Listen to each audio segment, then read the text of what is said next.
तो अखिलेश जी आप आजकल गांजा ढूंढ रहे हो, बताओ आप। मैंने कल मैं देख रहा था अखिलेश जी फोन में गांजा ढूंढ रहे थे, यहाँ गांजा पकड़ा गया, वहाँ गांजा पकड़ा गया।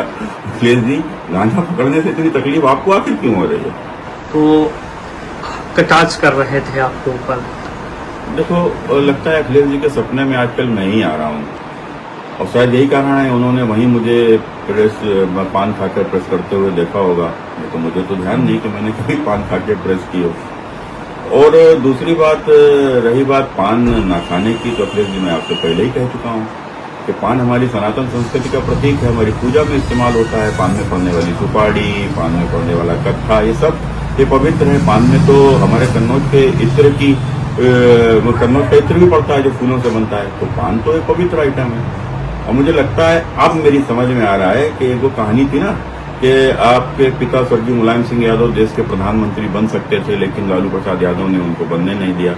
तो क्या अखिलेश जी आपने ये पान न खाने की सलाह उन्हें भी दे दी थी क्या? तो बड़े नाराज हो गए, आपके पिताजी को प्रधानमंत्री नहीं बनने दिया। दूसरी बात अखिलेश जी कह रहे थे कि मैंने बयान दिया उनका घर फूंकने का। अखिलेश जी मैंने बयान आपका घर फूंकने का नहीं दिया, आपने कहा कि इस देश में नेपाल जैसी क्रांति लाने की बात आपने और आपके कार्यकर्ताओं ने कही। अब नेपाल जैसी क्रांति यदि आएगी तो देश फूकेगा, अब देश फूकेगा तो आपका घर कहाँ से बचेगा? तो मैंने कहा आपका घर भी फूकेगा। और रही बात आपने कहा कि हमने जर्दा खाकर ऐसी बात कही, ठीक है मान लेते हैं अखिलेश जी, अगर हमने जर्दा खाकर यदि ऐसी बात कही तो आपने फिर क्या खाकर देश को फूकने की बात नेपाल जैसी क्रांति जैसी कही? तो अखिलेश जी आप आजकल गांजा ढूंढ रहे हो, बताओ आप। मैंने कल मैं देख रहा था अखिलेश जी फोन में गांजा ढूंढ रहे थे, यहाँ गांजा पकड़ा गया, वहाँ गांजा पकड़ा गया। अखिलेश जी गांजा पकड़ने से इतनी तकलीफ आपको आखिर क्यों हो रही है?